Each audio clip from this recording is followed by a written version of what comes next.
Hey, what's up? This is me, Tropicalo. Ok, donc on a presque fini sur les produits défectueux. Il nous manque juste les causes d'exonération et les prescriptions.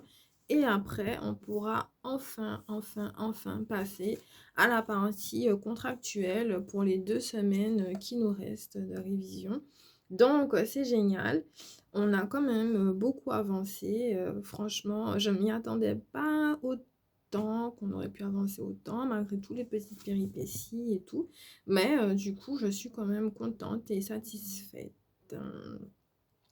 Ok, c'est parti. Donc, nous envisagerons les causes d'exonération, les délais de prescription et du coup des dérogations au droit commun.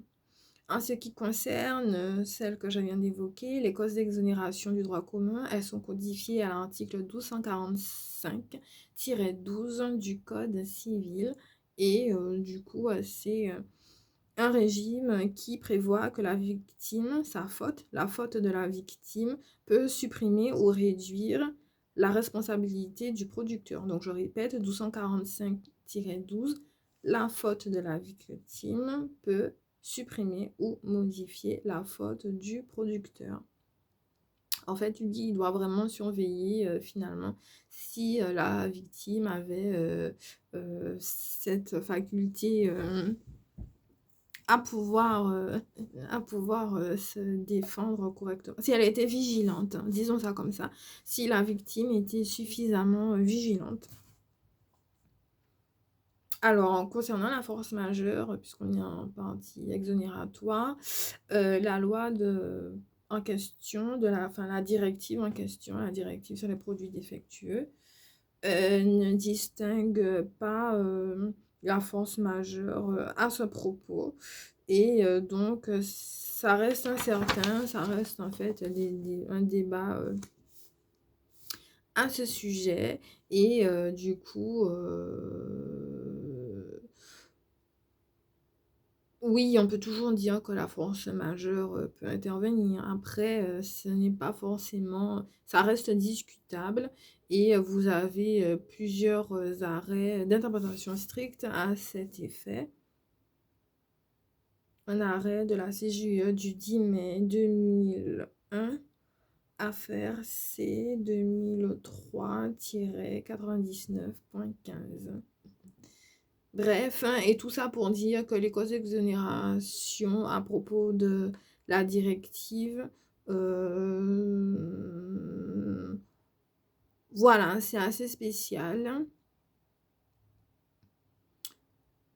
À travers ces causes d'exonération, on se rend compte que la directive était principalement adoptée en faveur pour les industriels. Par contre, pour les preuves, c'est pour la victime. Et pour les exonérations, la directive, elle est favorable un peu plus pour les industriels que pour les consommateurs. Et vous avez des cas, donc il y en a 5 de mémoire, il y en a 5, notamment codifiés à l'article 1245-10 du Code civil, qui vous énumère strictement une clause limitative d'exonération où le producteur est responsable de plein droit, à moins qu'il ne prouve, ça veut dire que le producteur sera responsable, sauf dans le cas où il arrive à prouver certaines choses. Donc, qu'il n'a pas mis en circulation le produit, que ce produit était né postérieurement à la survenance du dommage, qu'il n'a pas été destiné à la vente ou à toute autre forme de distribution, ou surtout qui a eu l'état de connaissance scientifique et technique à ce moment. Donc ça, c'était tombé dans un cas pratique, ça remonte. Mais l'état des connaissances techniques et scientifiques à ce sujet, c'est vraiment très important de se le mettre en tête. Ensuite, cinquièmement, que le défaut est dû à la conformité du produit avec les règles impératives d'ordre législatif ou réglementaire. Donc,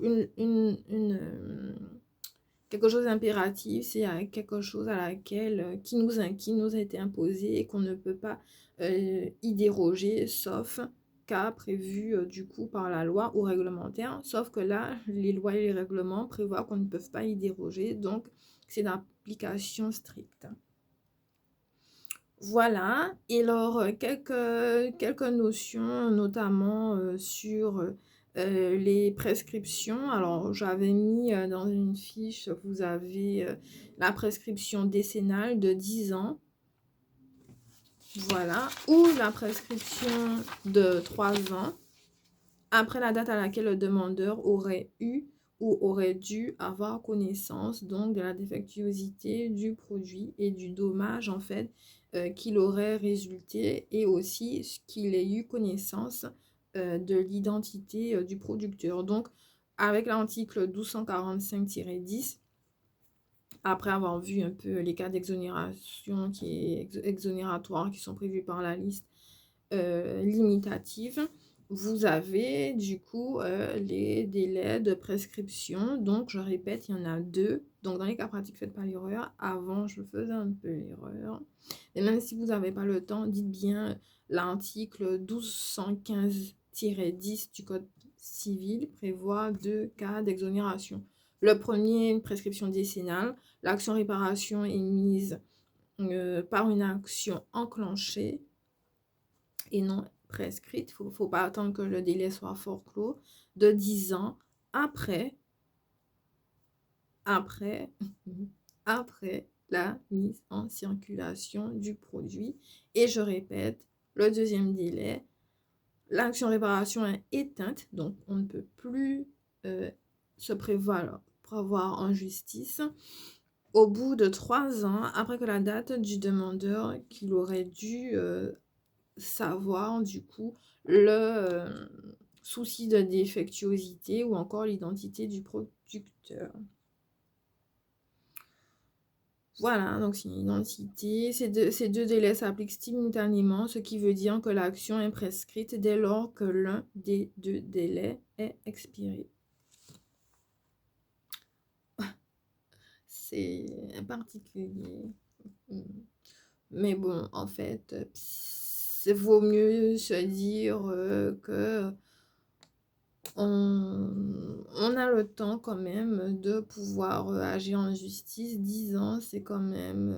on peut rester quand même sur le premier délai, 10 ans, et se dire que c'est quelque chose. Vous avez eu l'affaire de l'amiante, hein, vous des distill bands qu'on étudie à fond en amphi.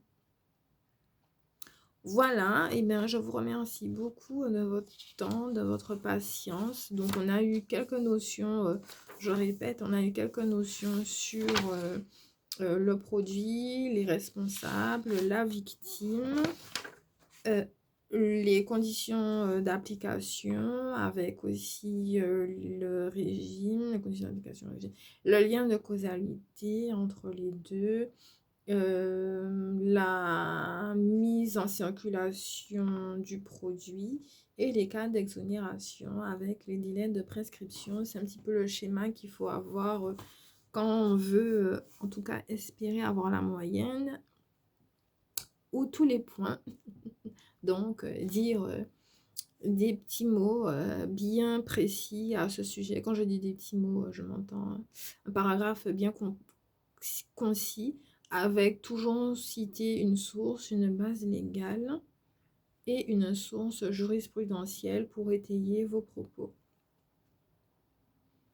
Voilà, donc j'espère que cette vidéo vous a plu. Si elle vous a plu, mettez un like. Et sinon, on se dit à très vite dans une prochaine vidéo portant cette fois-ci sur la responsabilité civile contractuelle.